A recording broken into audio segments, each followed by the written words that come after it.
What up, though? It's your boy Tone in here, man.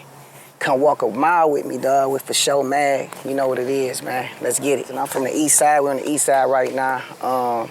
Grew up on the east side, from Grand Mac. Grew up on Morang. I'm from Morang gang, 4 blocks behind Denby. Wayburn to be exact, 11627-48224. It's a little strip, like from Kelly to Casual.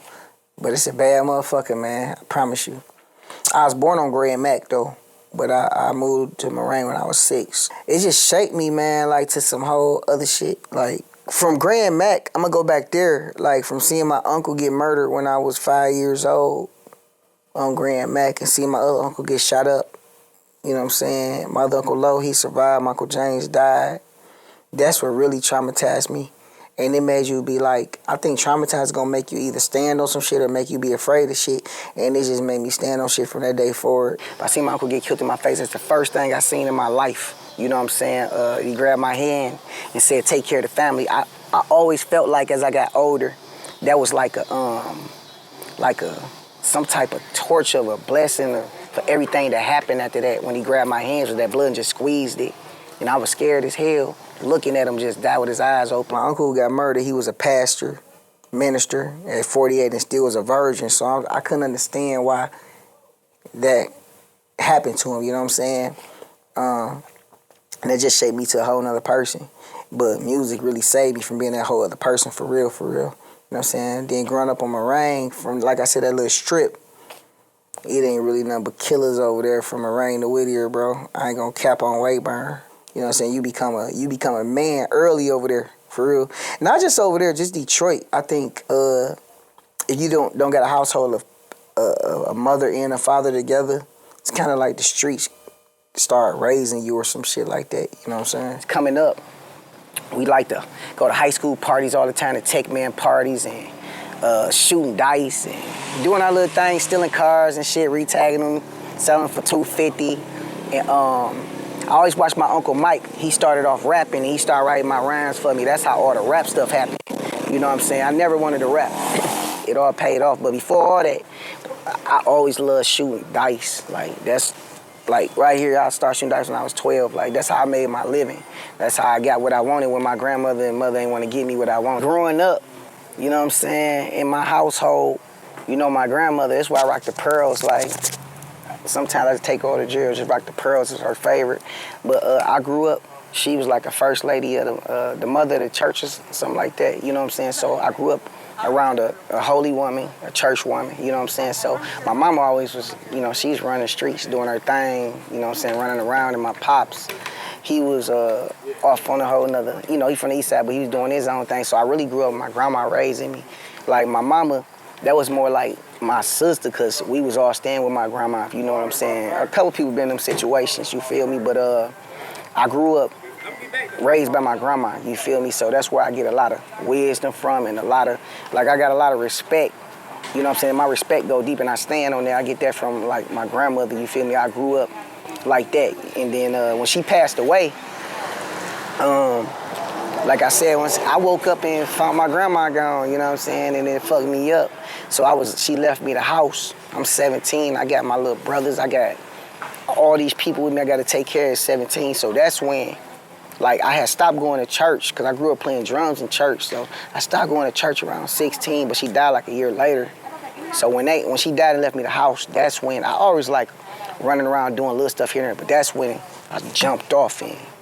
When I found my grandmother, my Hattie, passed away, and I found her, like, deceased, I knew that's all I had in the world, you know what I'm saying? And I knew that she believed in me. So there at her funeral, when I was just looking at her, I couldn't believe she was gone. I'm just like, I gotta do this, you know what I'm saying, by any means. Like, whether I was catching a bus, walking to the stool,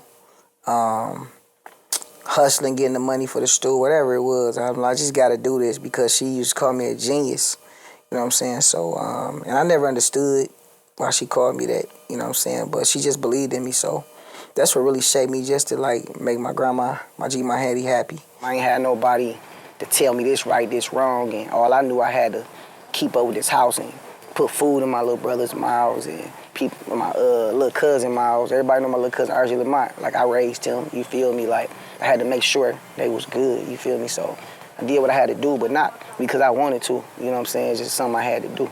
My relationship with RJ Lamont, we blood cousins, no made up shit. My mama Deborah and his mama Sally is sisters from the same mama, you know what I'm saying? I took him in from 12 to about down to 21. He was staying with me. I took him out the hood around the time I got my deal for all that money. Because I used to go over there and grab his little brother Lily at first. My intentions was to fuck with Lily. Because my auntie Sally was pregnant with Lily.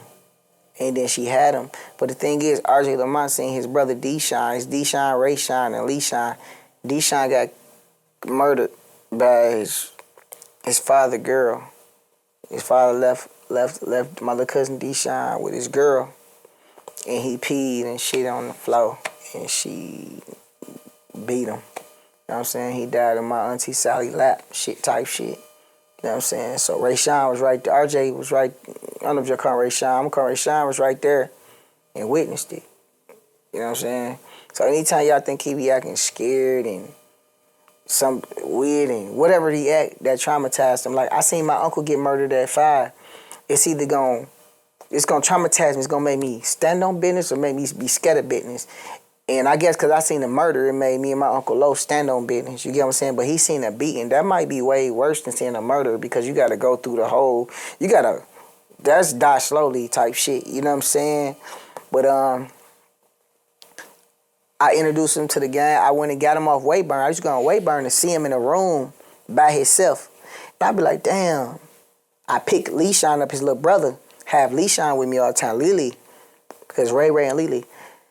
And I'd be like, he look like he don't supposed to be over there. This is my old house I grew up in. My grandmother, I left because I couldn't be there. I got too big. People was popping up at the house, knocking on the door, screaming. I had to move. So my granny moved over there. My grandmother, daughter, my mama, and Rayshawn and all moved over there. My aunties and them. And I just be like, he like he don't supposed to be here. Like, he just don't fit in the trenches. So I told his mama Sally, I'm like, you know what? I know I'm getting Lily all the time, but I'm going to grab Rayshawn permanently and get some weight off your shoulders. She's like, you sure, nephew? You only 19? I got him. You know what I'm saying? I'm up around this bitch. I got him.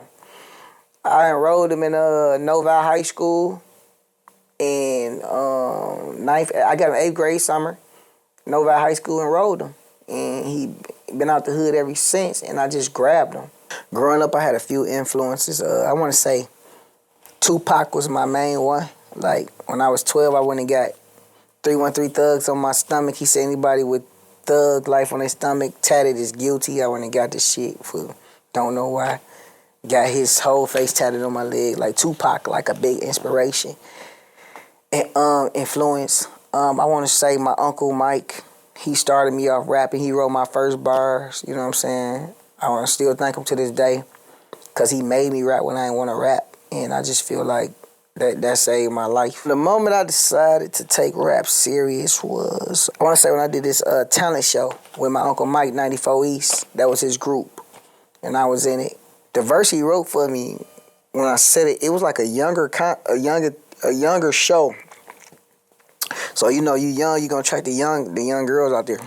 I started rapping, and the girls started screaming and shit, and I'm like, oh, I like this feeling, you know what I'm saying? The girls asked for little autographs on their t-shirts, and I'm like, yeah, I like this. And from there, that's when I'm like, yeah, this is what I want to do. You know what I'm saying? It wasn't even about the money. It was just like, it was really the girls that motivated me to do it for real. How the song I Ain't Playing With You came about with producer, shout out to Kid. Man, we was in his apartment in Bloomfield Hills. You know, that shit was damn near like Beverly Hills coming from the east side. I used to love going to visit and record with Kid, man. See the white Beans parked outside, and you come from where I'm coming from. I'm sleeping on the goddamn basement, no bed frames, spider webs, all that shit. Like, going out there, it shifts my energy. So when I go in there, I think I made it. You know what I'm saying? So we went in there. We recorded I Ain't Playing With You. Well, he started making the beat first, and we was listening to Ice Cube and Little John, Quick to Back Down. We was studying that beat. If y'all pause this right now and y'all go listen, type up Ice Cube featuring Little John, Back Down, Quick to Back Down, you will hear the similarities of the beats and the melodies. And we was studying that record, and We went in, recorded it. He had a closet with the clothes and all that. I moved all that, recorded it, bam. And I left the record open without the what's. And kid called me like something missing, bro. And I went back and we put the what's right there. And then from there it was history, man. When I dropped it, I didn't expect for none of that to happen. I just was hustling with my fingers crossed. You know what I'm saying? We put it out. Originally, Wide Open Red, my old management, I was on a label. He was saying put the record out with BG called Holla Shorty. Me and Kid went down to the radio station and we chose to play I Ain't Playing With You. And thank God sometimes you gotta go with your heart, man. Cause I feel like this shit is chess. If I would've did Holla Shorty, I don't think my shit would've took off, but it wouldn't have took off as fast. We picked the right records. It's all about picking the right records. We took Holla Shorty off and put I Ain't Playing With You on and gave it to Lieutenant Dre and Sugar Ray, Hype Squad at the time.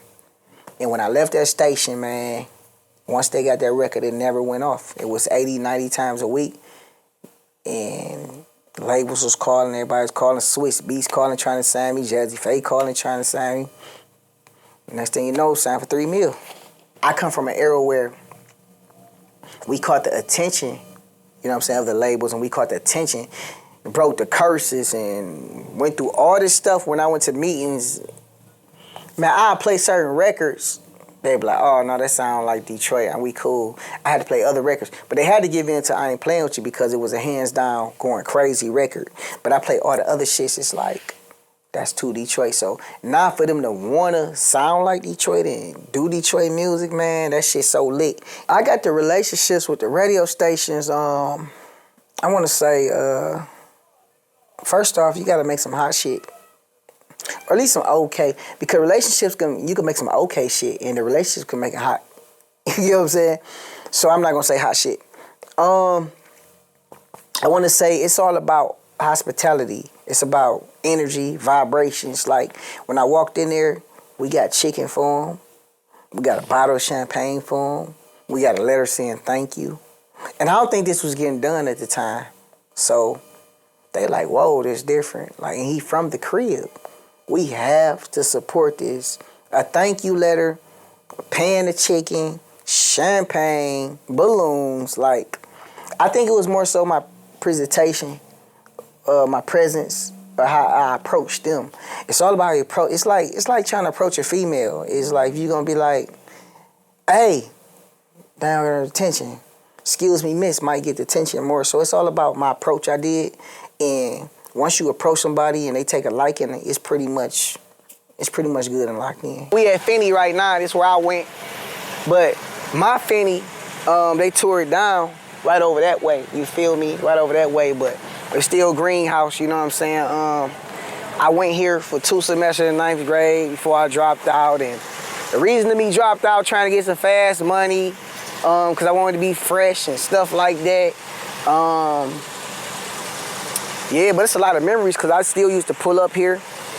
Even when I didn't go here no more, even after I blew up, I really was pulling up, you know what I'm saying? A lot of legendary people went here. I believe Reno, Drago went here, Jermaine Jackson went here, I went here. It's a lot of people, I'm missing a lot of names, but this on East Warren and Casual right here. We on the east side, what have you, you feel me? My experiences are here. Shooting a lot of dice, cutting class, going to that Burger King over there, cutting class. One thing used to be so crazy, right? I think all people in high school relate to this. Man, niggas used to pull up in old schools, they was older than us, they used to get all our little hoes we was going to class with, man. I used to be sick about that shit, man. Like, they used to just pull up, grab the joints, throw them in that motherfucker, and pull up in the old schools and shit. But there's just some good memories and fun memories and shit. I lost a lot of niggas that went here that ain't here no more. A lot of people ain't even get to see motherfucking 18, man. So I'm just blessed still to be here to just tell my story. My original cover to School in Session, the classic, the I Ain't Playing With Your album, Schools in Session, is if you can notice, you can Google Schools in Session, pull it up right now. You might want to pause this. My face hold my book bag. how I was looking mad because it was called Schools in Session. For one, I stopped going to school in the first semester of 9th grade. You get what I'm saying? My management was trying to give me this clean image, and I wasn't with it because we was in the hood, turned up and activated. You know what I'm saying? I looked mad as fuck on that motherfucker. So we took the cover, bam. And then my grandmother, she's a church woman. She ain't like me cursing or something, nothing. So when she passed away, they told me I had to do a whole album with no cussing. You know what I'm saying? That really, now that I'm older, show you got really lyrical, so you got skills for real. You know what I'm saying? And that bitch went up. You know what I'm saying? But that cover alone, I wasn't with it. RP my management, Doc, one of the managers, he came up with the whole idea. He like, you got Bow Wow, you got Romeo, they clean. We gonna get this grimy sound though. Tone from Detroit with the hard ass beats, but we still gonna give you a clean image. Look like you in school. I'm like, I ain't in school though. Like, I'm out of school, 9th grade, I dropped out. But I'm happy to this day that I listened because it worked. It made the kids really fuck with me. It made everybody accept me. You know what I'm saying? Because I was really trying to go for what I really lived and what I was around. And I don't think the turnout would have been like it was. So I'm glad that I listened, even though I was mad about it. But it all worked out. I be talking to people from out of town. They're like, what up, though? I'm like, they know to say it. The impact I had from What Up Doe and how I came up with the What Up Doe record, I actually was on the studio, 8 Mile, Illinois. It was next door. I recorded a lot of classics. Next door to Eminem old studio where he recorded Slim Shady 1. The studio's right next door. We on the studio one day. We got 1800 where you pour the... Now they ain't got the top where you pour the shots. They just got the top now. That bitch getting blew back. So I'm in a booth. I make the beat for the boom, boom, boom, boom, boom. I literally was blowing. I made one sound. If you listen to it, it's not another instrument in there. It's just the bass and the clap. Cause I was too blowed to even feel. I'm like, load all that shit up. I get in the booth. I don't know what I'm finna say. So my people called me like, what up? I'm like, what up, though? My phone had back saying, he like, what up? I'm like, what up, though? He like, what up? I ended up hanging up. And I start recording. First thing, what up, though, what up? That's how it really happened. And once I came up with the hook, I'm like, oh shit. It's catchy because everybody in the studio sent it off the dribble. I'm like, I gotta do the verses right. I gotta write these bitches right. And the verses was cool. Then when I got to the end, like, what's happening, what up, what to do, that's for, and I repeated it, I was like, oh, this bitch can do something. So we got done, I dropped it. And around that time, I had Lil' the Way She Doing It out. That's another hit record, a whole nother story. Lil' the Way She Doing It was so big, I tried to push What Up Doe around the same time. It didn't work. You know what I'm saying? So, like, 8 months later, Sharon, she the PD. Shout out to Sharon. At JLB, she like, we got Lil' the Way She Doing It in rotation, but what's up with that What Up Doe song? I was like, Sharon, that shit old as hell. It's like 8 months old. She like, it ain't never old if they ain't saying they getting tired of it or don't know a word by word. I was like, man, I got some other shit you can get. She like, no, let's test it. She tested that motherfucker, dog. And What Up Doe won my son, the Morris the City song after that. And it just went through the fucking roof. And to this day, when you say What Up Doe out of town, where they gonna say you from? They gonna know where you from here. So, yeah, that's how that shit went for real. I think with the era, when it comes to the eras, like certain people, like they miss. All right, you got Blade, Rock Bottom. You got Blade, Rock Bottom, Street Lord, Cheddar Boy. You got that era.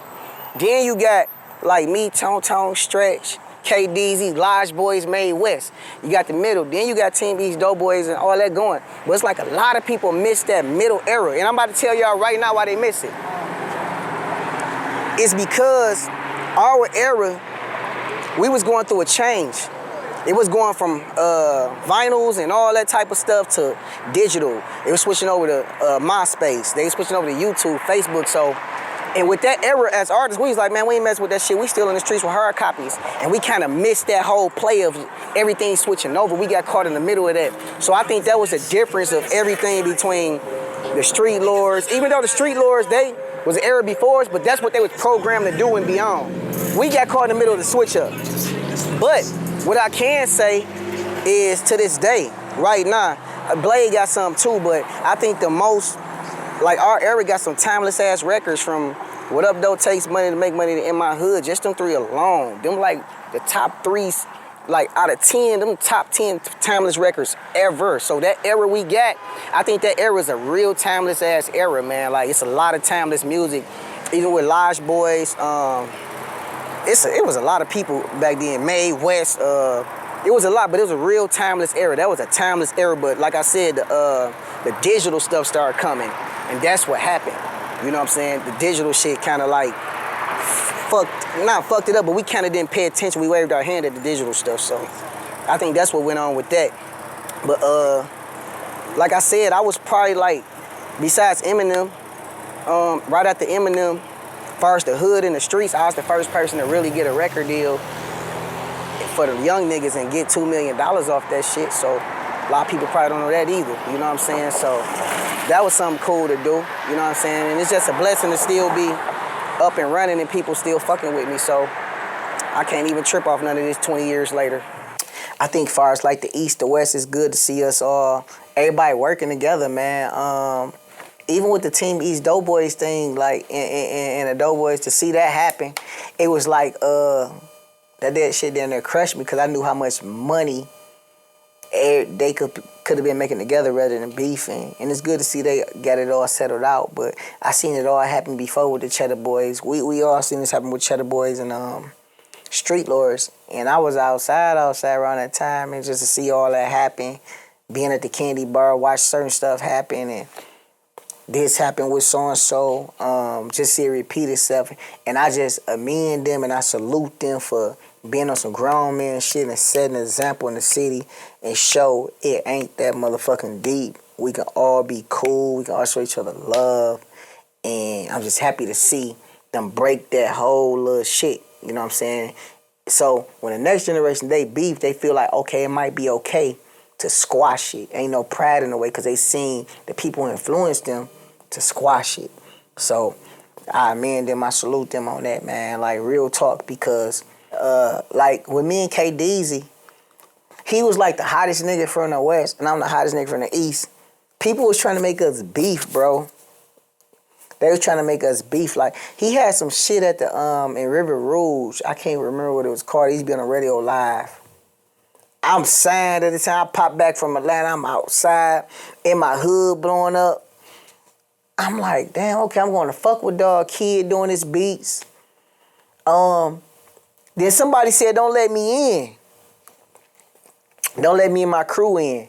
So around that time, I'm like, damn, don't let me. So I felt some type of way. See, that shit could have went a whole nother way. I guess they probably didn't want me to, he's probably getting his shine on, whatever it was. I came in there, I don't know what would have happened, but we left, you know what I'm saying? But they tried to make me and DZ beef, man. Me and DZ ended up linking up, and we became brothers to this day in 2024. I literally just got a phone with him like an hour ago on FaceTime. That's my brother. It's just about set examples, man, showing people the East and the West can come together, because guess what? When we all out of town, where we gonna say we from? We ain't gonna say we from the East or the West. We gonna say we from Detroit, bro. You know what I'm saying? So that's what it's about. It's about Detroit. It's bigger than us. It's bigger than the side. It's bigger than the hood, bro. It's about a city, bro.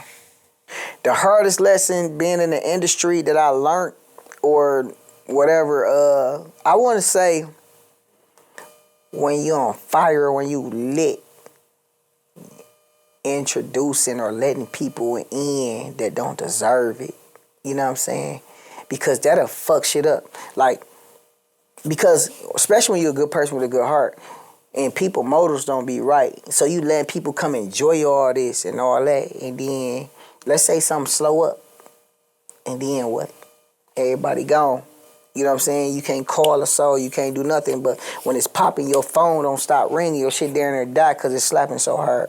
You know what I'm saying? So that's the biggest lesson, thinking everybody your friends and everybody fuck with you for real when they just fuck with your emotion. You know what I'm saying? Like, they just fuck with your emotion. And that's what a lot of young artists, if you listening, like, just know. Think about when you was fucked up trying to write these raps and you ain't had nothing. Who was there? Close your eyes and look back and picture who was there. No motherfucking body. Like, Now when you popping, you open your eyes. Everybody there just know it's because of your emotion. It ain't you, man. They don't love you for real. They don't fuck with you for real. They fuck with your emotion. And if you accept that, you accept that. You know what I'm saying? Just know that's what it is. If I can go back and give my younger self advice, it'd be don't go crazy with the bag. Don't blow the bag like that. Like trying to prove something to people, trying to show people what you doing and what you got. That's where I fucked up bad at. You know what I'm saying? Thank God I did it at a young age. Was able to make a mistake. Just trying to prove myself. And I feel like that's corny and lame. Trying to prove yourself to people who ain't gonna pay a bill, ain't gonna look out for you, ain't gonna do nothing for you. So don't try to prove yourself to nobody. Just do you and do what feel right. And yeah, trying to prove yourself to people, man. That shit like the corniest shit to me ever. You know what I'm saying? That's where I fucked up at. And that was some cornball shit. Like just trying to prove myself to people. So that's where I fucked up at for sure. For example, man, like one time, like, you know what I'm saying? I just got my bag. Me and my niggas from the east side, from Morang gang, we ride. We go to All Stars and shit. Couple of my niggas. I end up seeing Blade in that bitch. I hear Blade in the video. I ain't see him at first. I'm like, oh, he here. You know what I'm saying? I'm like, oh, I'm about to go crazy. He gonna know what it is. Fuck around through about, think about it. It might not be another day. But 2,000 and motherfucking folk, 10,000 at that bitch is crazy. You feel me? Like, that's, I know it's 2024, but 10 bam, that bitch, woo. And it ain't do nothing. Like, you know what I'm saying? Blade wasn't even, I mean, he was looking a little bit, but like, you know what I'm saying? Of course, other rappers ain't gonna try to look at other rappers for real. You know how this shit go. I threw 10, a nigga ain't leave with nothing. A nigga ain't leave with a bitch or whatever. I went back home to my joint. You know what I'm saying? So it was like, that was dumb as hell. And I remember, shout out to Deezy, he said he noticed when I walked in Legends, they was in that bitch with a whole bunch of security guards, like, move, Deezy, him, G-Rock, all them looking from the top floor. And Blade and them, they like, who the fuck is that? And I walk in, I'm young as hell with security, girls going crazy. And Blade knew who I was. And Deezy like, nigga, that's that nigga Tone. Blade like, damn, that shit look crazy. So that was some legendary shit for Deezy to tell me that. I ain't know, because Deezy was around all that. And you know what I'm saying, later on, like Kid said, Blade tried to sign me before I signed with Jazzy Faye. You know what I'm saying? I never knew that. Because Swiss tried to sign me, Jazzy Faye tried to sign me, Atlantic tried to sign me, Capital. I ended up signing with Capital and Jazzy, but Def Jam. But I never knew Blade tried to sign me because I damn near probably would stay at the crib for real just off the influence.